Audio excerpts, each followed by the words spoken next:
one of the more fun things to do on a vehicle is wiring. I highly recommend it.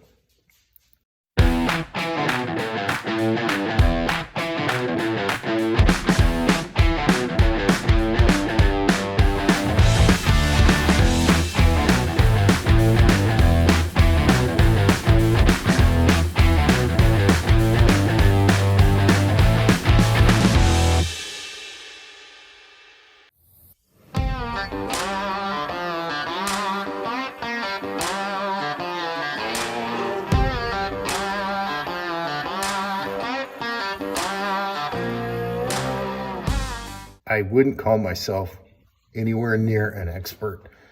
I've had a little experience with it. I don't know if I'm good at it because I've done enough of it. I don't know if I'm good at it, to be blunt. Doesn't matter. You kind of accept things in this hobby and you kind of come to terms with them. Wiring is one of them. You're going to have to figure it out. So you run into things when you buy and sell old trucks and cars. People do what they can with what they got. And a lot of the times farm trucks are the best examples of this. So you run into things when you're fixing them. Case in point. I don't know if I've ever seen one of those used that way. I'm kind of impressed that it's still somewhat working. I mean, I had one side brake and tail lights on this, and it runs up into this thing used to pull real trailers with trailer brakes and whatnot. So there's all kinds of, there's a garden hose, which made a nice conduit, I imagine. And that's fairly heavy wire, I think. So yeah, interesting. It's not even really that corroded for being out in the elements. So, but we're running some new wire and fixing some old wire back along the frame. So maybe I'll have taillights soon. Stay tuned. I spent a lot of last night undoing some wiring issues and chasing some other issues. And what it was a combination of, age and manufacturing techniques that failed due to age. So what we're looking at here is a pretty common technique for grounding. And I imagine they did this to save some money. What they did was they took the grounding side of the bulb socket. Really, they just crimp it to the reflector housing. And then, as you can see, the reflector housing just grounds to the body. This is pretty common on most of the manufacturers. I've had several different vendors, manufacturers, whatever, do this, and this is how they ground it. Well, this is fine when they're new, but it sucks when they get old because after a while they begin to corrode, as you can see. And the funny thing, last night, it was kind of dark in here. I never would have noticed it, but when I was trying to get things to ground and work, I was grounding my test light on the bumper, and you could actually see it arc right here, right in this little hole. And had it been dark, or had it not been dark, I wouldn't have noticed that. So this whole back of this truck is corroded. It's in good shape, but it's just, it's old. It's 1970 manufacture. So what I did was I reworked the tail light housing on the other side, and I'll show you how I did that. And it worked really well, but it's got its own specific ground now, and I'm going to run a separate ground all the way to the battery or a junction block that we'll detail. But it will pretty much guarantee that I don't have this problem again, relying on chassis ground for my lighting. So stay tuned. The process for updating these reflectors, housings, whatever you want to call them, is really pretty simple.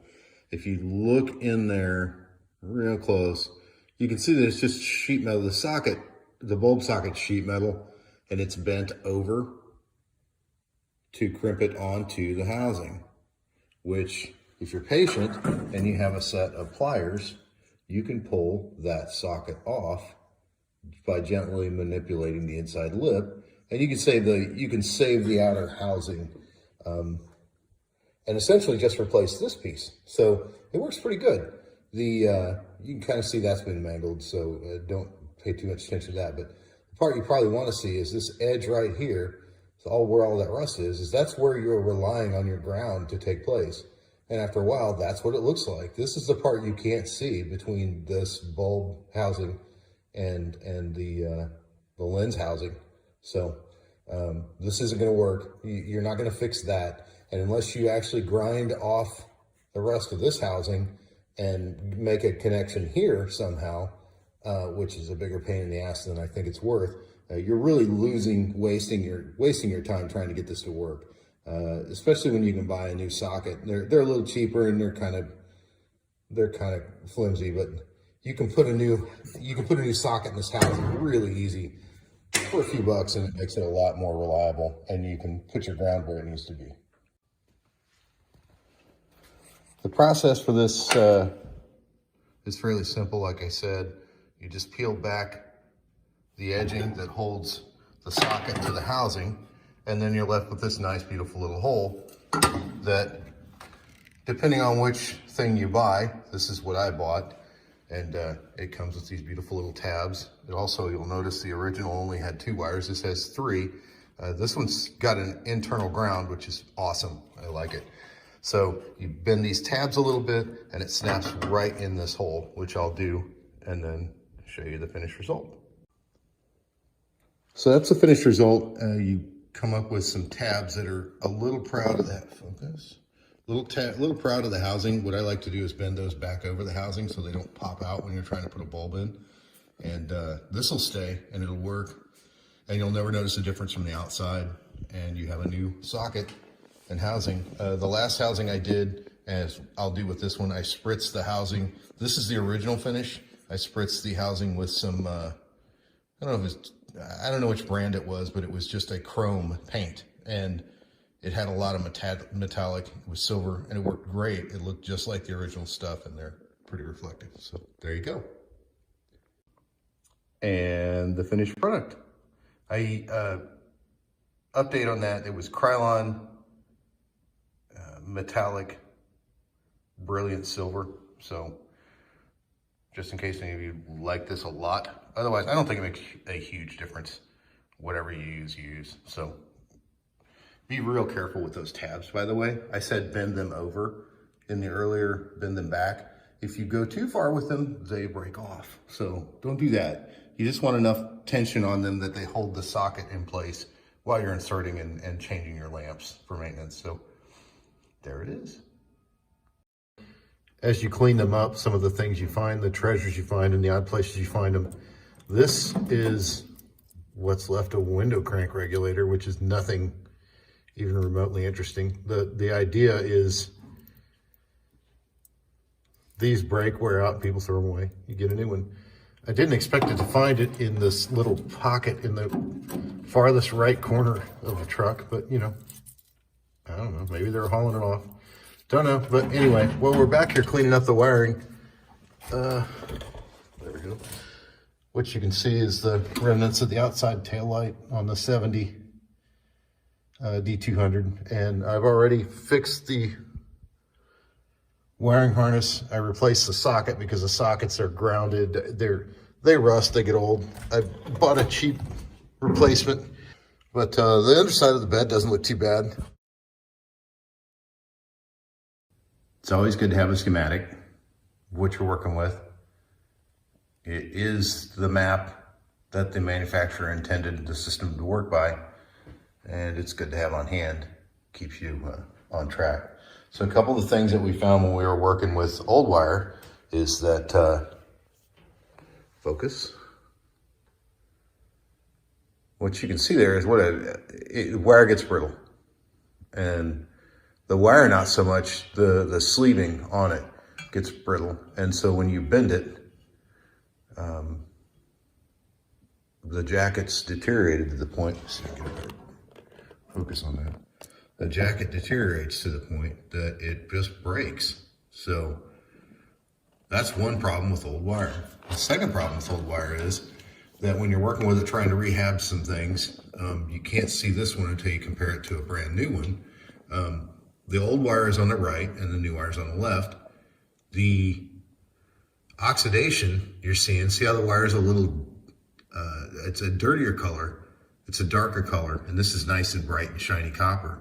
Of these two, the one on the left takes solder and makes much better connection. So old wire can be used. I'm not an advocate for immediately throwing it out, and some of us have to work with it, but this is what you're working with. So you really have to kind of think about it and say, well, is it worth risking this? And sometimes it might be, you might not. Maybe they just don't make what you need.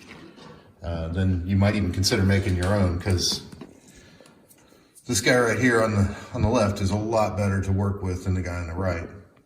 Let's see if we can get some focus here. Good. Yeah. That's a little better. So moving along, we've gotten all the old garbage cleared out, and it's still focusing on my hand. And maybe you can see it, maybe you can't. Anyway, we've gotten all the old garbage cleared out, and I've found the original harness. The factory service manual is very useful in this case. So what we're going to do, since the old wiring is kind of oxidized, no matter how far back you strip this stuff, you're still going to have a problem finding non-oxidized wire. And the wire will look bluish. It won't be pretty clean copper.